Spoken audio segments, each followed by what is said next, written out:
السلام عليكم ورحمة الله وبركاته. intaan mowduuceena bilaabin fadlan muuqaalkan like noo saar sababtoo dhiirigelin bay noo noqonaysaa kuna soo biir kanaalkeena xog baahiye adigoo subscribe taabanaya. qisadan waxay nooga sheekeeyay Ilaahay suuradda daaha 3 jeer bay ku soo aroortay ninkan magaciisa. ninkan wuxuu ka mid ah dadkii ugu waaweynaa reer bani Israa'iil, magac iyo maamuus ayuu ku lahaa, wuxuuna ka soo jeeday qabiilka la yiraahdo Asaamirah. qabiilkaasna waxaa laga yaqaanaa dhulka iyo Shaam. qabiilkaasna waxay caan ku ahaayeen oo ay caabudi jireen saca. ninkan wuxuu ahaa nin munaafiq ah oo islaamnimada ayuu muujisan jiray, laakiin qalbigiisa gaalnimo ayaa biyo dhigtay. ninkan waa uu islaamay, islaamnimadiisana dhab ma ahayn. nabi muuse ayuu u muujin jiray inuu muslim yahay. noloshii qaraareyd oo foolxumada badneed ay soo mareen reer bani Israa'iil markii ay Masar joogeen, fircawnkii addoonsan jiray, dhammaan waxaasoo dhan wuu soo maray. ninkan qisadiisa waxay aad u soo caanbaxday markii nebi muuse uu Ilaahay badda ka badbaadiyey isaga iyo tolkiisa reer bani Israa'iil. ninkan wuxuu soo arkay mucjisadii nebi muuse, wuxuu kaloo soo arkay baddii oo waddooyin badan u kala qaybsantay. wuxuu soo arkay halaagii ku dhacay fircoon iyo ciidankiisa, wuxuuna ka mid ahaa dadkii calaacalaya markii nebi muuse ay badda soo gaareen. waxay dhahayeen innaa lamudrakuun, nebi muuse waana la soo gaaray. nebi muuse waxaa la amray in uu ushiisa badda ku dhufto. baddii waxa ay noqotay 12 dariiq ama 12 waddo. 12kaa waddo waxaa maray 12ka qabiil ee reer bani Israa'iil u qaybsamaan. 12 qabiil bay ahaayeen reer bani Israa'iil. 12ka qabiilna waxay ka soo kala farcameen 12kii wiil uu dhalay nebi Yacquub. nebi Yacquub baa la oran jiray Israa'iil. Israa'iil micnihiisa waxa waaye addoonka Ilaahay. 12kaas waddo uu Ilaahay jeexay ayay reer bani Israa'iil mareen. dariiqaasi wuxuu ahaa mid yaabis ah oo aan qoyaan xitaa lahayn.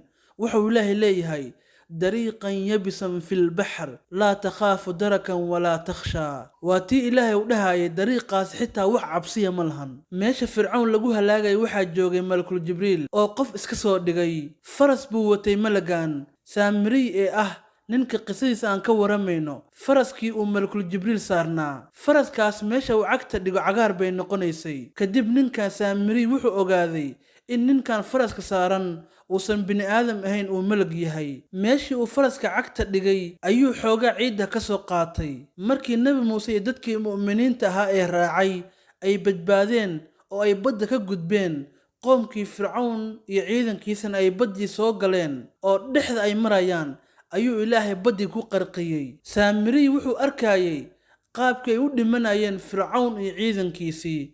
waxaasoo dhan kuma waana qaadan oo isma dhihin haddaa Ilaahay ku caasisid ciqaab intaa in ka daran armay kugu dhacdaa.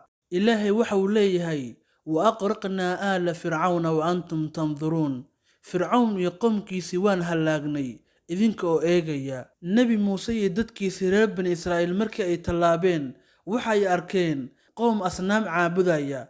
nebi muuse ayay u yimaadeen oo waxay ku dhaheen qaaluu yaa muusa ijcal lanaa ilaahan kamaa lahum aaliha.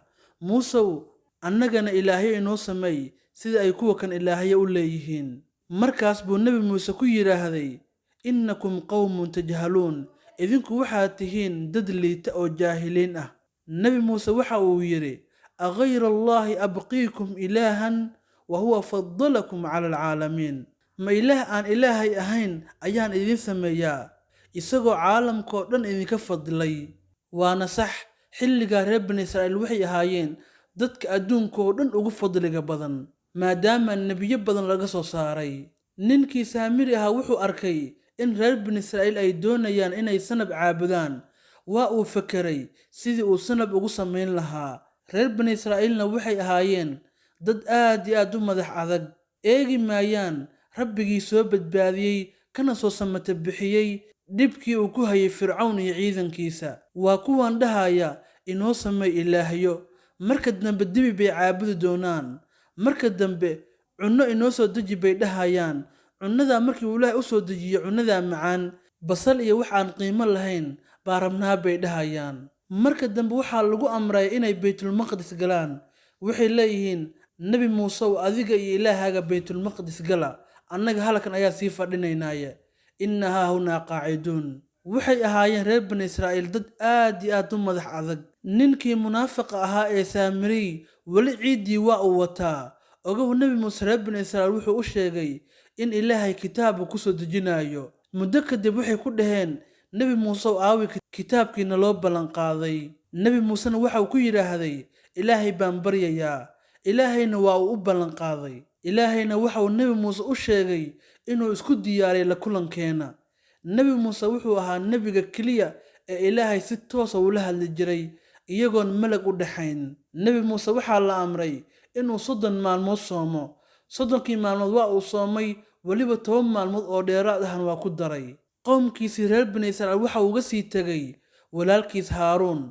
nebi muuse waxa uu tegay buurtii la odhanayay duur ee siinaaga ku taalay masar si ilaahay uu u soo siiyo kitaabkii towraad ahaa. nebi muuse waxaa la soo siiyey alwaaxyo oo uu ku qoran yahay kitaabkaas. ilaahay nebi muuse waxa uu u sheegay in qowmkiisii reer bani israa'iil la imtixaanay oo weliba la fitneeyey. ninkii saamiri ahaa markii uu arkay in nebi muuse uu buurtii aaday si kitaabka towraad loo soo siiyo 40 maalmoodna uu maqnaanayo, intii uu nebi muuse maqnaa waxa uu usii sameeyey dibi si ay reer bani israa'iil u caabudaan.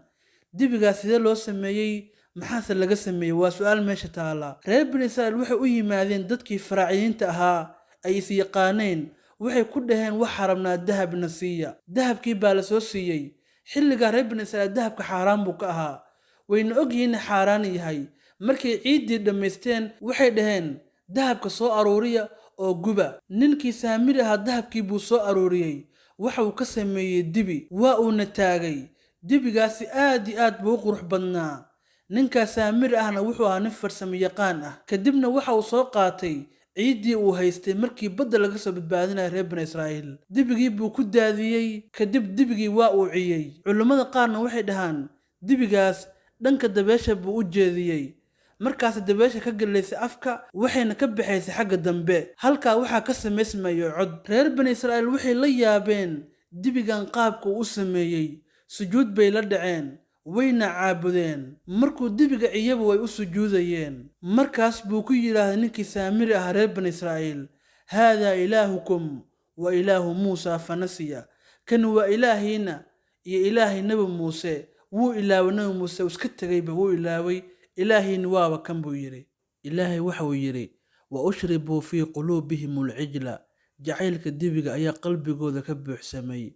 nebi haaruun baa dhex orday oo waa uu u digay. waxa uu u sheegay in dibigan aysan caabudin oo ilaahay oo keliya caabudaan. xitaa waxay ku dhowaadeen in ay dilaanba. nebi muuse oo ilaahay la kulankiisa ku maqan ayaa ilaahay wuxuu u sheegay nebi muuse in qowmkiisii la imtixaanay, ninkii saamiri ahaana dibi u sameeyey. nebi muuse aad buu u xanaaqay, wuu soo orday. alwaaxyadii kitaabka towraad ku qornaayeen dhulka ayuu ku dhuftay. ilaahay isagoo inooga sheekeynay nebi muuse xaaladii xilligaa ku jiray. waxa uu yidhaahday, wa alqa alwaaxa. alwaaxyadii uu watay ayuu dhulka ku tuuray. markaas buu qowmkiisa u yimaaday nebi muuse. waxa uuna la hadlay walaalkiis nebi haaruun. wuxuuna ku yidhi, qowmka sababta aan kaaga tegay sow ma aha inaad diintooda ku ilaalisid. maxaa dhacay, maxay caabudayaan? walaalkiis buu ku xanaaqay. garka iyo madaxa ayuu qabtay, waa uu lulay. nebi muusena wuxuu ahaa qof xoog weyn. markaas buu walaalkiis haaruun waxa uu yidhaahday, qaala yabna umma laa ta'khud bilixyatii walaa bira'sii ina alqowma istadcafuunii wakaaduu yaqtuluunanii falaa tushmiyat biya alacdaa walaa tajcalnii qowma aldaalimiin. wuxuu haaruun ku yidhi walaalkiis, wiilkii hooyadayow, ha qaban garkayga iyo madaxayga. qowmkani waa ay i yaraysteen oo qof hooseeya bay ii arkeen. waxayna ku dhowaadeen inay i dilaan. walaalkayow ha ii jebin cadowga oo garka iyo madaxayga ii sii daa, hana iga dhigin dadka daalimiinta ah. nebi muuse markuu arkay in walaalkiis haaruun uusan khalad lahayn ayuu u duceeyey walaalkiis, isagana waa uu ducaystay. markaas ayuu qowmkiisa u yimaaday. waxauna ku yidhi, alam yacidukum rabbukum xasanaa. qowmkayow, ilaahay miyuusan idiin ballanqaadin wanaag? miyaana lii ballanqaadin in kitaabna ku soo dejinayo?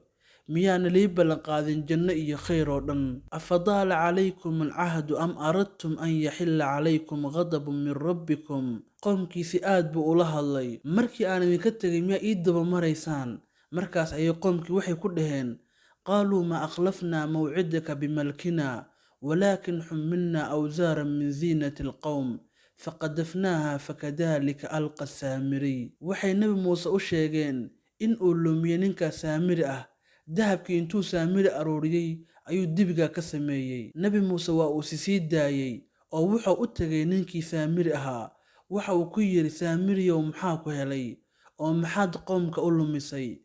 saamirina waxa uu yidhi, qaala basurtu bimaa lam yabsur bih faqabadtu qabdatan min asari rasuul fanabadtuha wakadalika sawalat lii nafsii. saamir waxa uu yidhaahday, waxaan soo qaatay raadkii ninkii rasuulka ah. ninkii rasuulka wuxuu la jeedaa waa malaku jibriil. markii uu faraskiisa meesha uu cagta saaro oo cagaar noqonaysay meeshaas ayuu sheegayaa. wuxuu meeshaas ciid taal ayaan soo qaatay oo fanabatuha sanabkii dibiga ahaa aan sameeyey ayaan ku yaaciyey. wakadaalika sawalat lii nafsii, arrinkaas nafteeda ayaa ii qurxisay. nebi muuse waxa uu ku yidhaahday saamiri, qaala fadhab fa inna laka fi lxayaati an taquula laa misaas. adduunka intaad nooshahay qofna ma taaban kartid, adigna laguma taaban karo. nin la tuuray oo la nacay baad noqonaysaa. foolxumadaas baa adduunka ku noolaanaysaa. ilaahay ciqaabtiisana waa ay kuu dambaysaa. nebi muuse waxa uu gubay sanabkii uu saamiri sameeyey. markii uu gubay ayuu qoomkiisa isugu yeeray. wuxuu yidhi, biyahan cabba. qoomkii dhan markay biyihii ay cabbeen, dadkii sanabka caabuday wejigooda waxa uu noqday jaalle. qaar kalena waxay leeyihiin maye, markii ay biyaha cabbeen afkooda waxa kusoo haray xoogaa ciid ah. adiga calaa kulli xaal waa la gartay dadkii sanabka caabuday oo dadka way ka dhex soocmeen. markaas ayuu nebi muuse ilaahay baryey oo wuxuu weydiistay in dadkii sanabka caabuday oo ilaahay u dembi dhaafo. ilaahayna waxauu ku yidhaahday, dulli iyo caro baa u sugnaatay. oo ilaahay wuxuu yidhaahday, toobadooda waa in ay isdilaan. kuwii aan sanabka caabudin ayaa seefa soo qaatay. dabadeed ilaahay daruuro ceeryaama ayuu kor keenay si aan loo arkin dadka isdilaya. dabadeed seeftii bay la dhaceen. waxaa la sheegaa in ay maalintaa dhimatay 70,000 oo qof. sababtoo ah toobadooda ayuu ilaahay ku xiray in ay isdilaan. nebi muuse ilaahay ayuu bari, wuxuu ku yidhi, atuhlikunaa bimaa facala sufahaa'u minna in hiya ilaa fitnatuka tudillu biha man tashaa watahdii man tashaa anta waliyunaa faghfir lanaa warxamnaa wa anta khayru lghaafiriin. nebi muuse waxa uu yidhi, ilaahuma waxaad noo halaagaysaa dad sufaha ah oo wax magarato ah oo maangaab ah waxa ay sameeyeen. ilaahaw inoo dembi dhaaf. wuuna u dembi dhaafay ilaahay kuwii la dilay iyo kuwii wax dilayba. intaas ayay qisadeenu ku eg tahay. wassalaamu calaykum waraxmatullaahi tacaala wabarakaatu.